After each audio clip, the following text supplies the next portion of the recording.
जय सिया राम, जय हनुमान। आज हम सब बात करने वाले हैं काल सर्प दोष का प्रभाव किस प्रकार हम सब के जीवन में प्रभाव क्या क्या बुरा और क्या क्या अच्छा डालता है। आइए हम सब कुंडली की तरफ बढ़ते हैं। तो सबसे पहले हम यहाँ पर बात करेंगे, आपकी कुंडली में राहु को ये देखना है कि आपकी राहु कहाँ पर बैठा है, उसी हिसाब से आपको मिलाना है। जैसे कि जिनका राहु दूसरे घर में बैठा हो, ये देखिए पहला ये लग्न होता है, तो इसको पहला घर बोला जाता है, इसको दूसरा बोलते हैं, इसको तीसरा, इसको चौथा, इसको पाँचवां, इसको छठा, इसको सातवां, इसको आठवां, इसको नौवां, इसको 10वां, इसको 11वां, इसको 12वां बोलते हैं।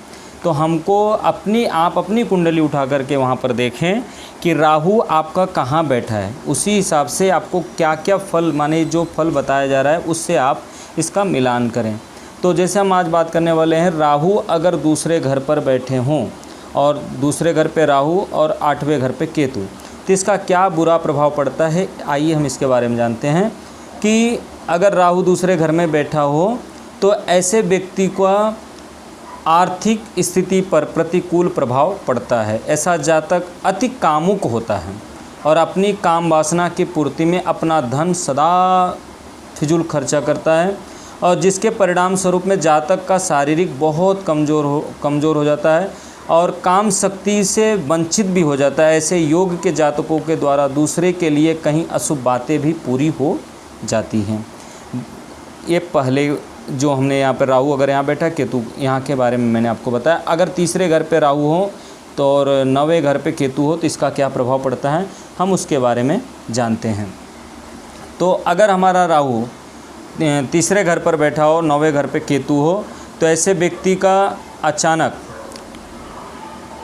अचानक आश्चर्यचकित कर देने वाले हादसों का सामना करना पड़ता है और इसके कारण इनको काफ़ी परेशानियों का सामना भी करना पड़ता है। ऐसे व्यक्ति जो होते हैं बहुत चिड़चिड़े स्वभाव के होते हैं और उच्च स्तर लोगों के, माने जो ऊंचे स्तर के लोग होते हैं उनके साथ विरोध करना, उनके साथ मनमुटाव करना, और कभी कभी इनका कार्य नहीं हो पाता है और काफ़ी परेशानियों का सामना करना पड़ता है। विदेश से इनको आर्थिक व्यवहार करने वाले जातक को भारी हानि होता है, जिनका राहु तीसरे घर पर बैठा हो, 9वें भाव पर केतु हो। अब हम बात करने वाले हैं चौथे घर पर अगर राहु बैठा हो, यहाँ पर राहु बैठा है और 10वें भाव पर केतु, तो यहाँ का प्रभाव हम जानते हैं। ऐसे व्यक्ति को परिवार से संबंधित, इन दोनों भाव में जो संबंधित कार्य में काल सर्पयोग जातक को बदनामी देता है। जैसे कहते बहुत कितना भी अच्छा कार्य करेगा तो व्यक्ति ये सदैव बदनाम होता रहेगा। जातक का नाजायज संतान या गोद भी ये व्यक्ति ये सब लेते हैं और संतान के संबंध में जातक को बहुत परेशानियां भी होती है। ऐसे लोग अपने पूर्वजों का संपत्ति का सुख इन लोगों को प्राप्त नहीं होता है। और जिनका राहु अगर यहाँ पर चौथे भाव पर बैठा है तो ऐसे व्यक्ति क्या होता है कि कितना भी ये लोग कार्य करें और कितना भी मेहनत करें, कितना भी स्ट्रगल करें, तो ऐसे व्यक्ति को सदैव लोग उपदेश और ज्ञान देने का ही कार्य करते हैं। इनको हमेशा कहा जाता है राहु अगर चौथे भाव पर बैठा तो व्यक्ति को मजबूत भी करता है, और ऐसे व्यक्ति कार्य को संबंधित, व्यापार से संबंधित का भी नुकसान कहीं ना कहीं उठाते हैं। अब हम बात करेंगे राहु अगर पंचम भाव में बैठा हो और हमारा केतु 11वें भाव पर बैठा हो तो यहाँ पर क्या प्रभाव पड़ता है।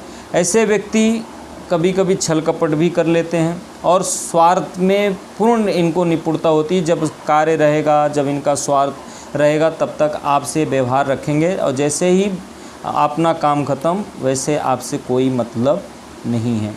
तो ऐसे व्यक्तियों का माइंड से संबंधित काफ़ी दिक्कतों का सामना भी करना पड़ता है। और जिनका राहु 5वें घर में बैठे हैं उनकी बात हम कर रहे हैं, केतु जिनका 11वें घर पर बैठे हों उनकी बात करें, तो कभी कभी इनका माइंड भ्रमित हो जाता है, कभी कभी चिड़चिड़ा जाते हैं, इनका कभी कभी पढ़ाई में दिल दिमाग नहीं लगता है। अब हम बात करेंगे राहु जिनके छठे घर पर बैठे हों और केतु 12वें घर पर बैठे हों, तो ऐसे व्यक्ति के जीवन में क्या होता है कि जेल की सज़ा भी भोगना पड़ता, माने कि अनानास इनको कहीं ना कहीं गलत आरोप लगाया जाता है, जिससे इनको जेल में भी जाना पड़ता है और शत्रु के द्वारा कहीं ना कहीं इनको हानि की भी प्राप्ति होती है।